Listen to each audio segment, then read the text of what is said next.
Welcome to all of you to the second day of the second IEEE Winter School on Fog and Edge Computing. So we had a very good first day where a large number of participants took part in the event.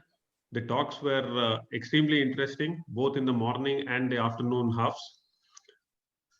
So day two, our first keynote will be given by Tom Dailey of Dailey Strategic Advisors USA.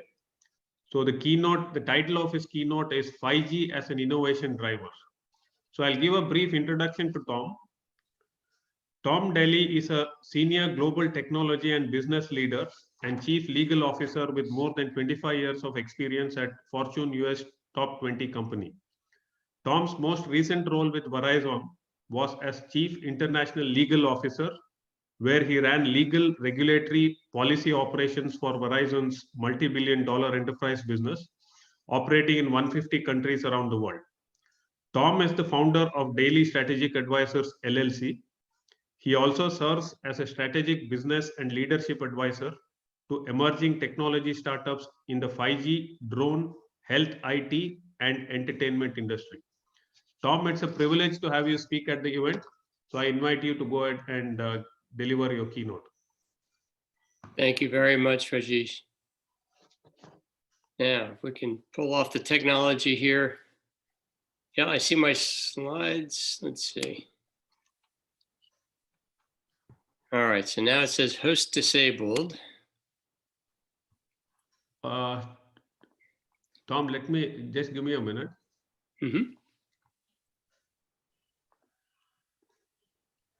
You can try now.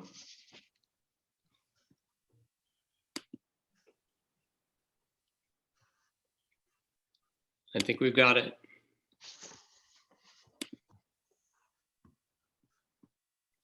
Yes, Tom, it's visible, yes. Okay, let me just get rid of this.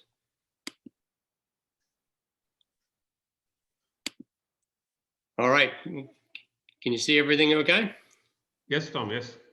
Wonderful. All right, I'm just gonna, all right.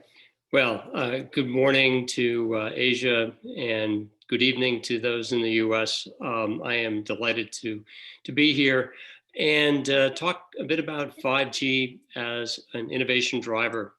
I know the presentations yesterday were terrific, talking a lot about the cloud, the edge, the fog, and hopefully I can provide some additional insights really from my 30 years or nearly 30 years working for Verizon, which is, as most of you know, is one of the largest wireless companies in the US as well as the world.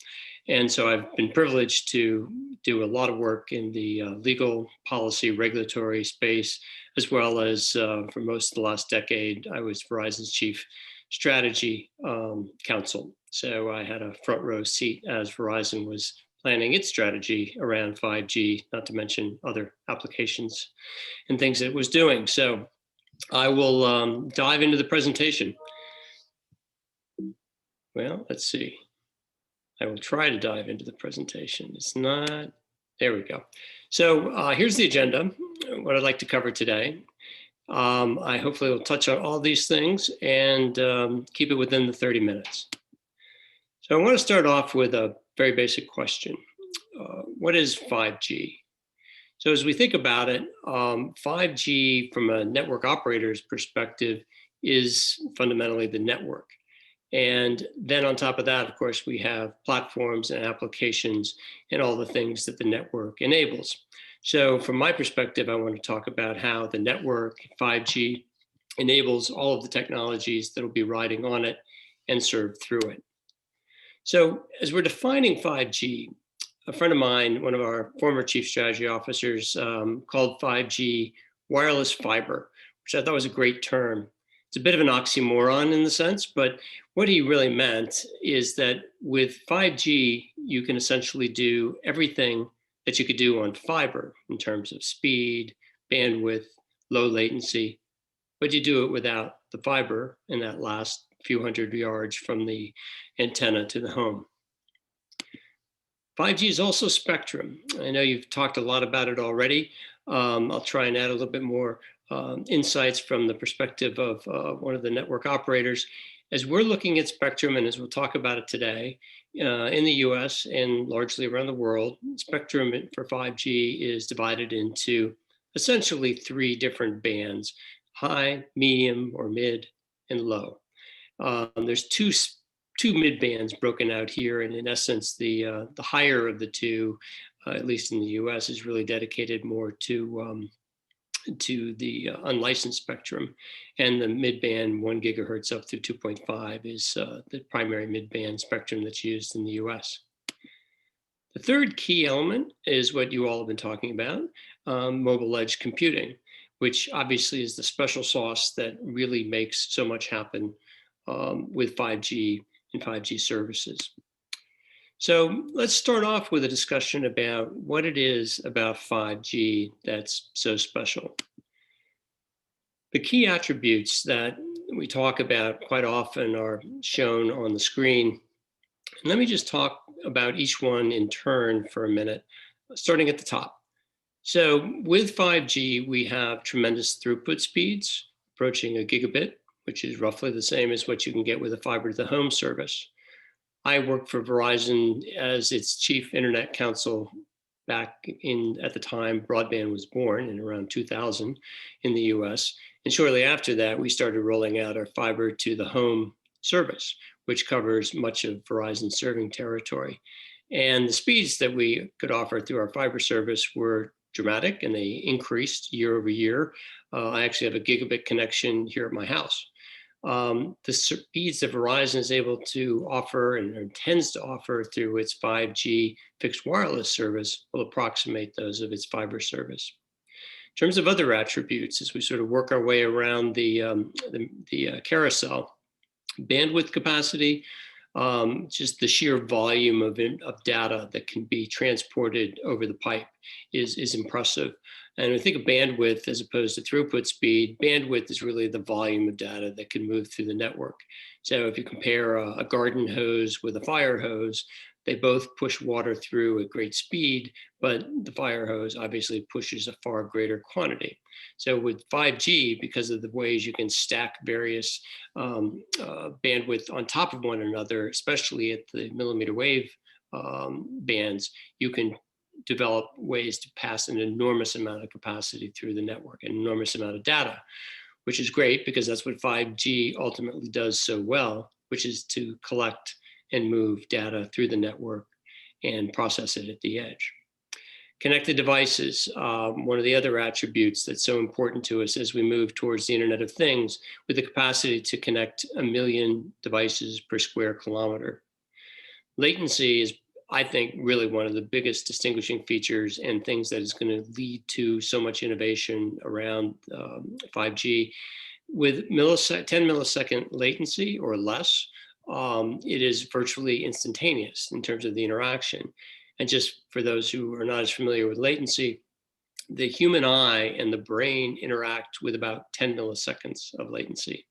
So with 5G, you can literally transact or transmit information back and forth to the antenna and the network in the blink of an eye.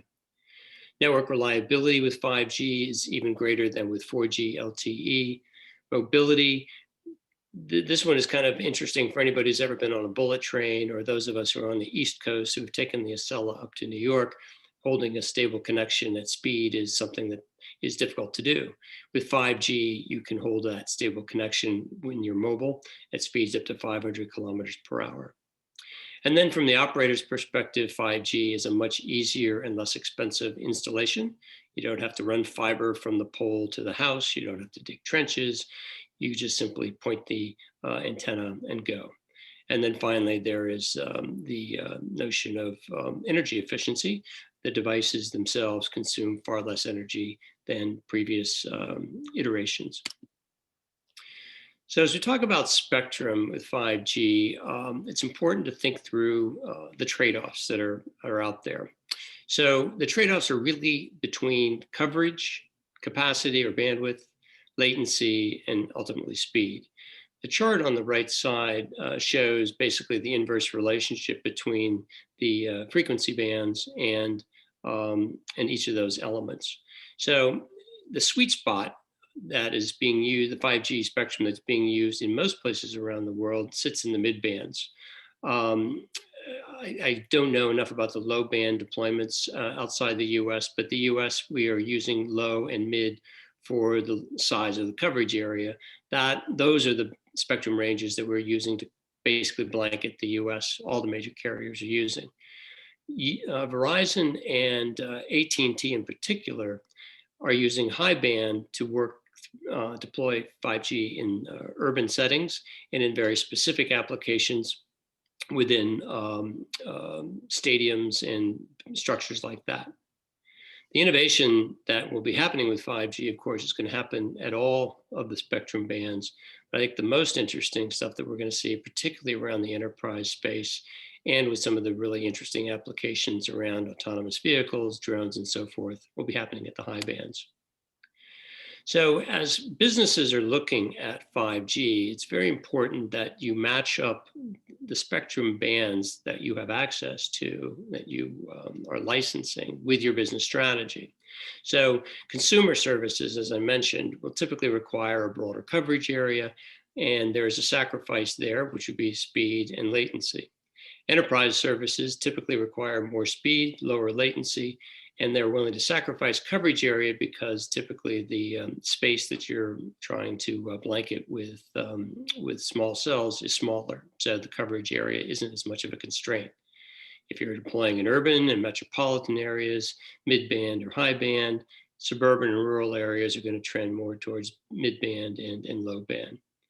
And I mentioned fixed wireless access a minute ago. That is a really important application for Verizon and the MNOs as they look to monetize their investment in 5G. Fixed wireless access really thrives on millimeter wave. That's where the high speeds are going to come. And it's there's some dynamics around the types of content offerings that Verizon is putting forward. It is less of the traditional cable TV service packaged with internet access, and much more just a standalone internet access service with an over-the-top type television or entertainment type package. So cable TV, while not completely out of the picture, is something that is becoming less and less popular in the US. And I think that's a trend that is happening elsewhere as well. So the right spectrum for the right application is really kind of a concept and a slide I wanted to put up for those who are thinking about innovation, thinking about applications, and thinking about where on the spectrum range you want to try and target your business interests. So as we look across the chart from left to right, basically narrow band, perfect for IoT type applications, sensors, and really the connected world. As you move to the right, the demands for bandwidth increase, the demands for speed and lower latency increase as well. So when you get to the mid and the high band spectrum areas, those are the speeds that you want, or the spectrum you want, if you're going to be deploying mission critical applications. So I want to talk a little bit about innovation that's happening now, and then a bit also about a form of innovation I think is going to be happening through this notion of private 5G. A little formula that I pulled together, really starting at the lower left. If you take the three main ingredients that we talked about earlier, deep fiber, spectrum, and then edge and fog computing, those are the three elements that really drive the use cases that are being developed today. When I mentioned deep fiber, I want to spend another minute on that, because at the end of the day, wireless service is really only wireless for a short distance. Most of the service is on wires, on fiber. Verizon actually started its planning around 5G or for 5G a couple of years before it actually launched the service. And the early stages, what Verizon did is it went out and started acquiring the essential elements of 5G, spectrum and fiber. We purchased companies specifically because they had deep fiber deployed around the US, and they had access and licenses to the spectrum that the company felt was valuable. So as you're planning and thinking through how you want to deploy 5G, ensuring that you have the essential ingredients in terms of the fiber and the spectrum are obviously critical. The electronics, the processing power, what's happening today in the US at least, is a lot of partnerships. So Verizon used to be in the cloud game. We sold off our cloud assets globally a couple of years ago, and now Verizon is pursuing a partner strategy with AWS and Microsoft Azure, and actually AT&T is doing the same thing with Microsoft. So as you put those three elements together, the fiber, the spectrum, and the cloud and edge computing, use cases start to emerge. You combine those with AI, the core cloud, and IoT, and that is really what leads to the technology inflection that we are going to be seeing emerge over the coming years with 5G. This slide is really just to identify how widespread innovation is already happening, and some of the I guess, industry sectors that 5G is going to be touching. I think, quite frankly, 5G will be touching the economy as broadly as the internet itself did starting 15, 20, 25 years ago as it started to emerge, and particularly since broadband came on board. But if you look across the chart, pick an industry that you're interested in, and you can think through and read up on various types of innovation that's already taking place. So I'm interested in health IT and healthcare. So robotic surgery is interesting. I'm not sure I want to be the first person to try it out on, but I think it's a fascinating concept. There's actually a little video meme that was going around the internet this past weekend showing a remote surgery on a banana. And it was amazing how precise the scalpel was handled, and the banana was perfectly peeled. I'm particularly interested in the logistics box down in the lower right, not so much for the logistics, although that's interesting, but I am quite interested in applications involving drones and unmanned aerial vehicles and unmanned aerial systems, which can and will rely on 4G, LTE, as well as 5G to maintain connectivity between the device or the drone itself and the network. A little bit more on some of that later. So I mentioned private 5G as an innovation driver, and I wanted to dig in a little bit more to that. When I was living in London a few years ago, I was helping with Verizon's sort of strategy, business strategy, enterprise strategy around 5G. And we watched very carefully developments in Germany, because the Germans, at least in Europe, were the first country that we had seen offer 5G for private use. Now, private 5G is distinguished from public 5G because it allows essentially a private party, a corporation typically, to buy or license spectrum for its own use. So the typical example that we see is a manufacturing company that goes out, it can buy 5G spectrum and then use that spectrum to develop its own applications within its own facilities. And that's exactly what Mercedes-Benz and BMW and many other companies in Germany were starting to do a couple of years back. And we were helping them think through how they wanted to do that. We actually were our enterprise, they were actually enterprise customers of the company already, so we were ideally situated to help them work on some of that. What's interesting to me as a matter of innovation and development is the more brains you have thinking about these concepts, the more innovation is going to take place. So as you look at individual companies, Daimler may develop applications that are different from BMW's, which are different from a chemical company, which are different from a university or a healthcare system. All of those private entities and organizations using the spectrum to develop their own applications creates an ecosystem of innovation and development. I think it's going to create an entire ecosystem around supporting that, with aggregators and the like coming in to help provide everything from equipment to managed services and you name it. So I think it's going to be an interesting driver of innovation over the long haul. So as we're looking at private 5G, as I said, there are multiple countries that are now looking at it and have approved different forms of unlicensed 5G and private 5G. France, the Netherlands, I believe the UK is also, if they haven't done it already, they're looking carefully at it. The US has, Japan, and Hong Kong, as well as Australia, and I'm sure others that I haven't mentioned. So the applications for these indoor uses include replacement of Wi-Fi in venues like stadiums and hotels and shopping malls, outdoor applications that create connected urban landscapes. And then, of course, the ultimate use cases involve things like autonomous vehicles, robotics, remote surgeries, and drones. So I spent a lot of time over the years working with regulators on broadband issues, and that carried over to 5G as well.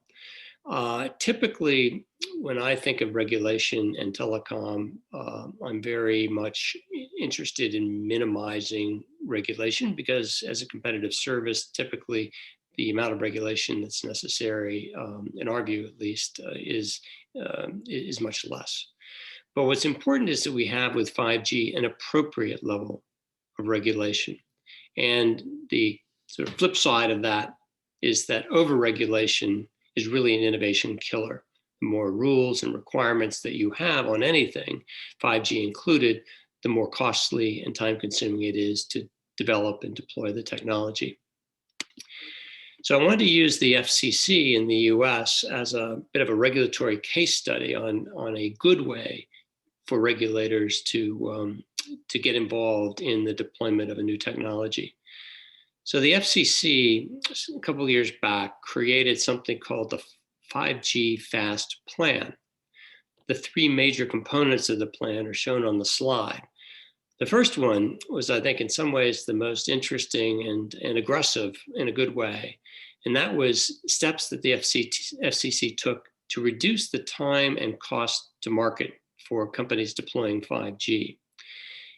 When you think about 5G networks, the network deployment is fundamentally a local project. It's done at the municipal city level. And as a result, at least in the US, that requires all kinds of local permitting. You want to dig a trench, you got to get a permit. You want to hang a small cell antenna, you have to have a permit. You also need power, so that limits the number of places that you can put the antennas. So there's a lot of interaction with the local municipalities. Two things happen as a result of that. And this is getting way down into the weeds on 5G, but I think it's important to understand how it actually happens, how the deployment actually happens. And the problem with dealing with municipalities, at least some municipalities, is that they don't move that fast. We're ready to go. You're waiting for a permit to get approved, and it takes weeks. And those weeks turn into months, and you're still waiting.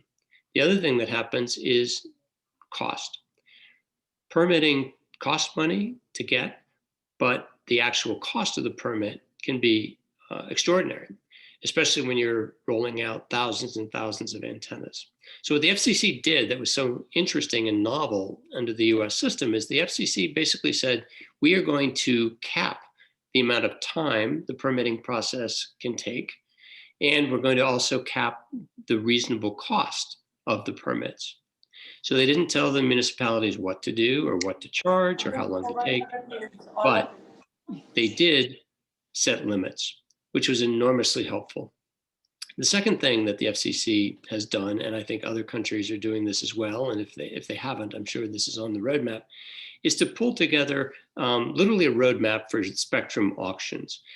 Spectrum is a finite natural resource, and taking advantage of it is a critical role for the regulator, and essentially pulling together sort of the puzzle and the piece parts of the spectrum that's already out there.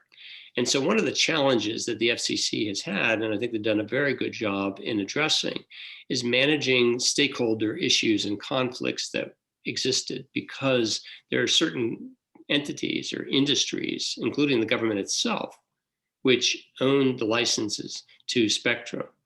And so you had, for example, the satellite industry and the broadcasters, TV broadcasters, who had swaths of spectrum already. And that spectrum wasn't being used. And it was spectrum that could be used for 5G. So the FCC essentially worked ways to properly reimburse those industries for the spectrum that they had, so they could in turn auction it off to carriers like Verizon and AT&T and T-Mo, so that they could purchase it and put it to the best use for 5G.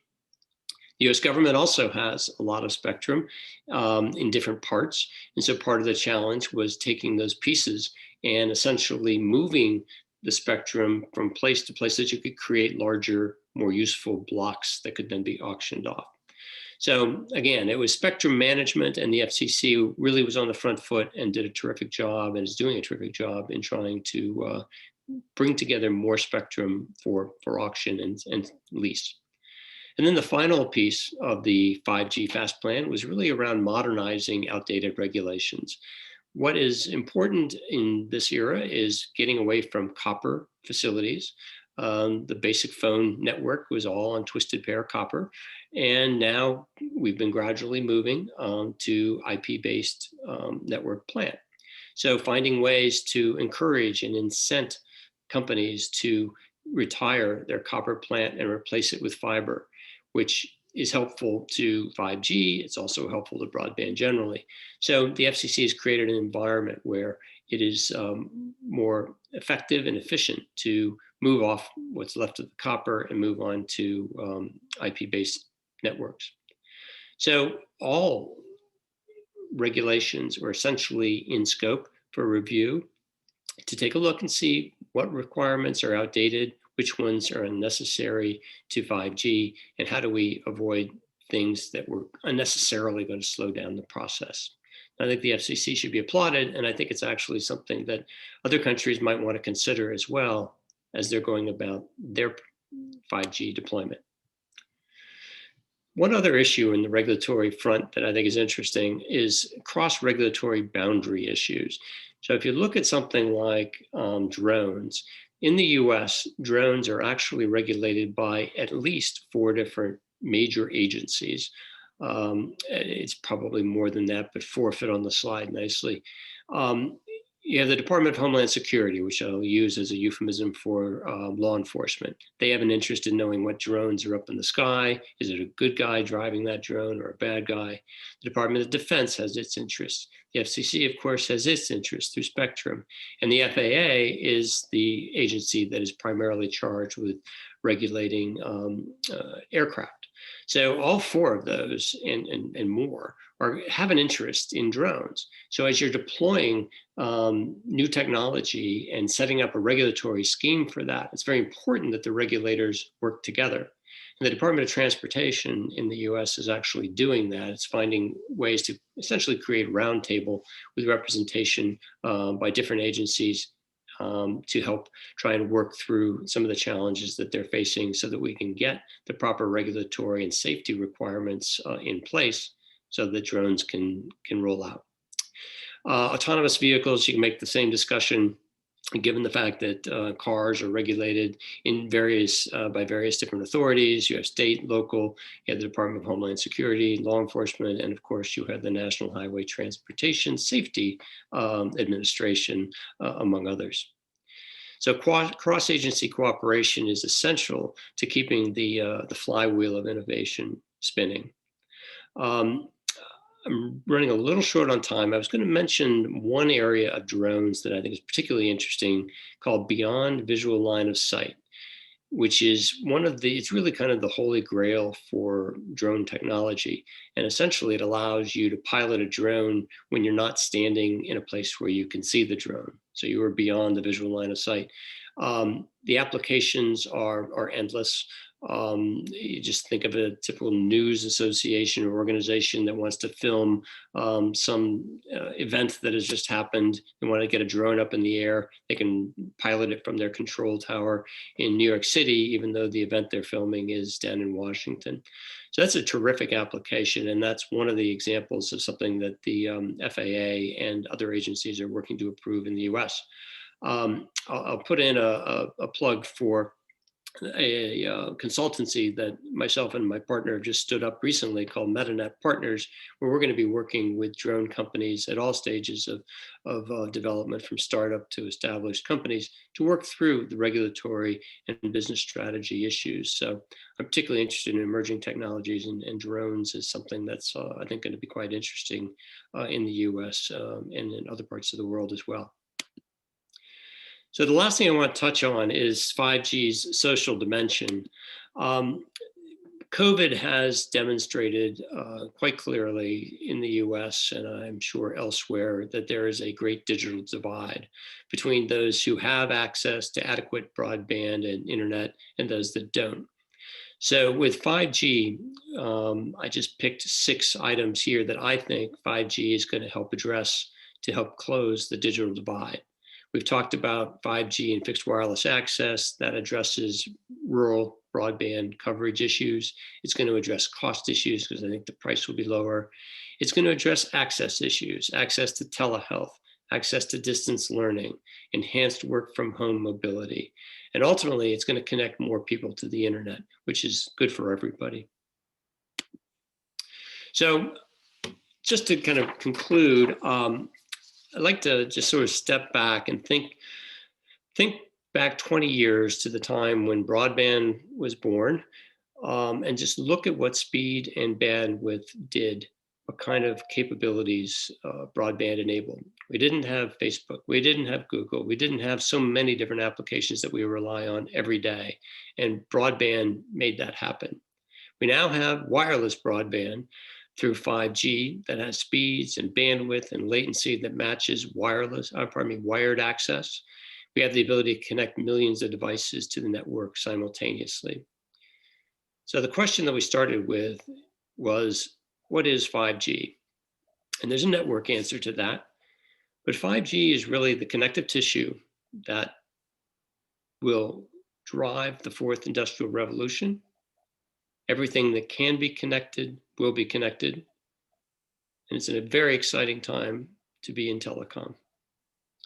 So Rohit, I didn't see your presentation yesterday about India's 5G deployment. I'd be delighted to connect with you after the conference to talk more about it and compare notes.